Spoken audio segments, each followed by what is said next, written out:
Have you ever wanted to add an accessory to your vehicle, such as a light bar, a higher electric fan, or a subwoofer? Well, chances are you're going to need a relay.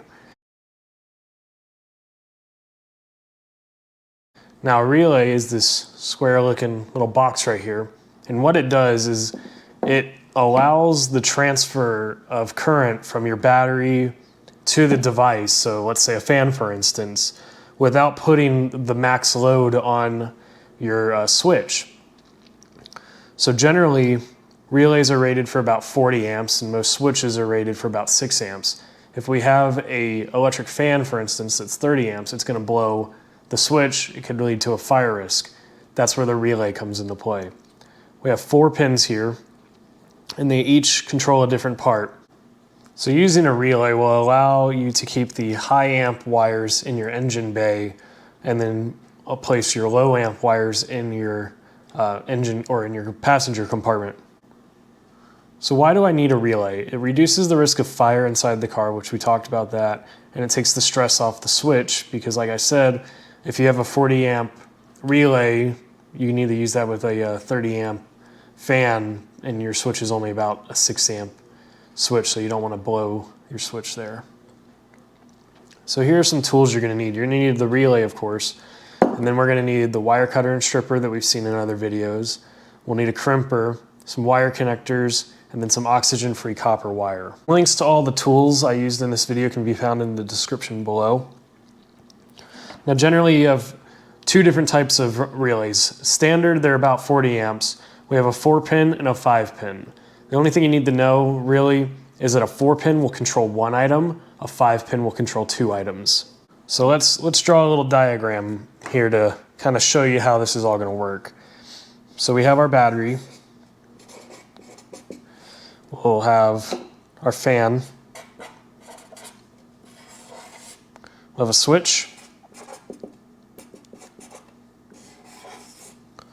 We'll have our relay. It's kind of going to connect everything together. And then we're going to have our ground.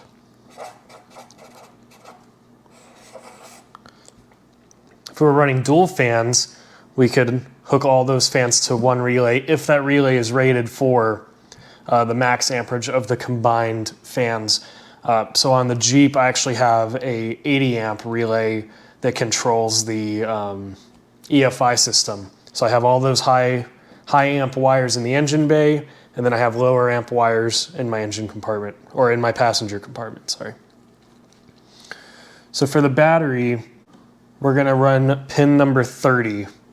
If you look at your relay, pin number 30 is this one right here. So we'll label this pin 30. So pin 30 is battery. It's gonna run to the relay. And we wanna make sure we have a fuse in the middle here. That fuse, I've always said it needs to be rated for what your wire is rated. Generally, because we are running a 30 amp relay and a 30 amp fan, we want that fuse to be rated for 30, but we want to make sure that the wire is rated for 30. And you can run on that electrical chart. I'll have a link in the description to an electrical chart, or I'll throw one up on the screen here. So next we have our switch, and that's going to go to pin 85. Now if we look at here, pin 85 is this one, and each of these pins are labeled. So we have our switch going to the relay, that's pin 85. Now the switch, it's really only going to draw a very small amount of amperage. The switches that I use are generally about 3 to 5 amp rated, so we'll just say this is a 5 amp rated switch. And then we'll put a fuse right here.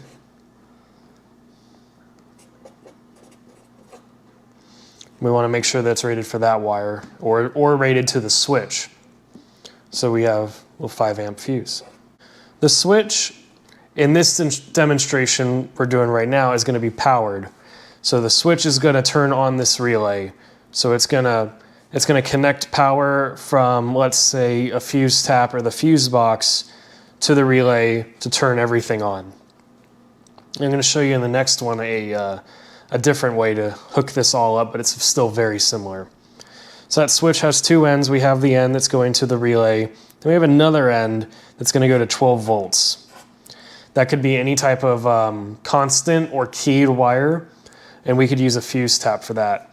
And we want to make sure that that wire, again, is rated for the amperage and it has a fuse on it. Any wire that has power going through it, you want to make sure it has a fuse rated for the wire. And again, we're going with 5 on that. Next we have the ground, which is pin 86.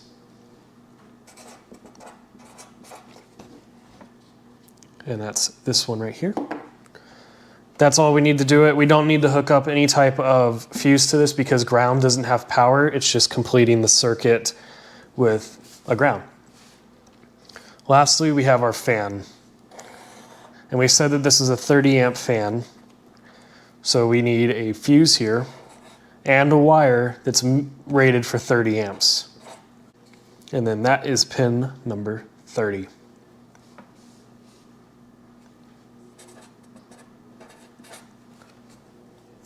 And that's generally how this all works. So what's going to happen is we're going to flip our switch, or if it's a constant, we'll just be able to flip our switch and turn our fan on. If it's keyed, when we turn the key on, this 12 volt power source will become alive. And then our switch is ready. We flip on the switch. It connects this current right here. It's going to run through it here. So now we have a live wire, which is why we have a fuse here, but we also have a fuse here. You want to be real careful when it comes to electrical and dealing with fire risk. It goes to the relay.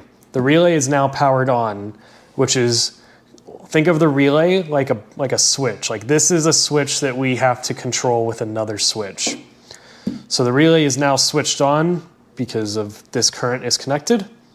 It's going to draw those 30 amps from the battery and transfer it to the fan, and then the ground is completing the circuit here. Let me show you a different way to set this up. So we'll do the same thing. We have our relay. We have our battery. We have our fan, still 30 amps. We have a switch.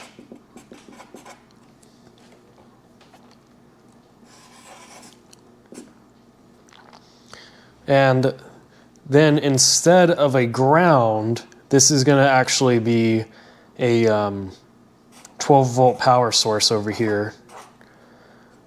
And we can make this keyed or constant. It's whatever you want to run it. And then we'll just set the ground over here because eventually we will need to connect that.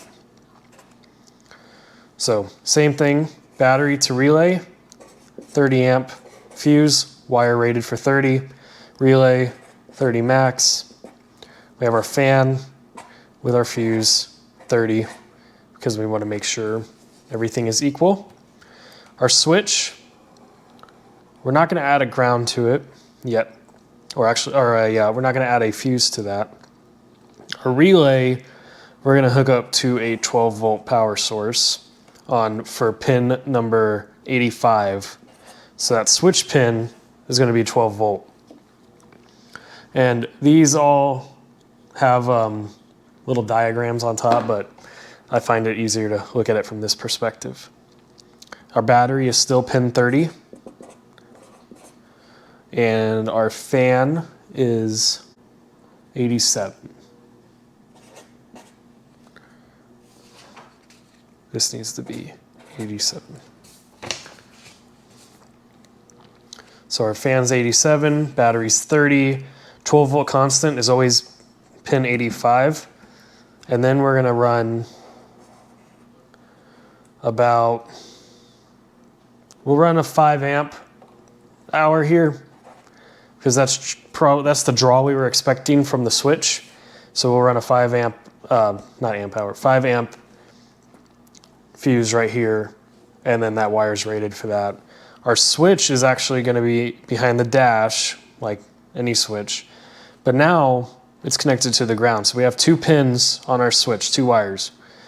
One of the wires is going to go to the ground, so body, frame, whatever, or even a grounding wire from a fuse box. And then the other ground wire is going to connect to the pin 86 on the relay, which is that ground wire. So now, think of all this is in your engine bay.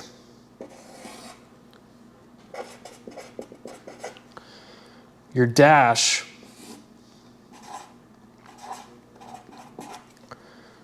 now has no power in it. It's just ground.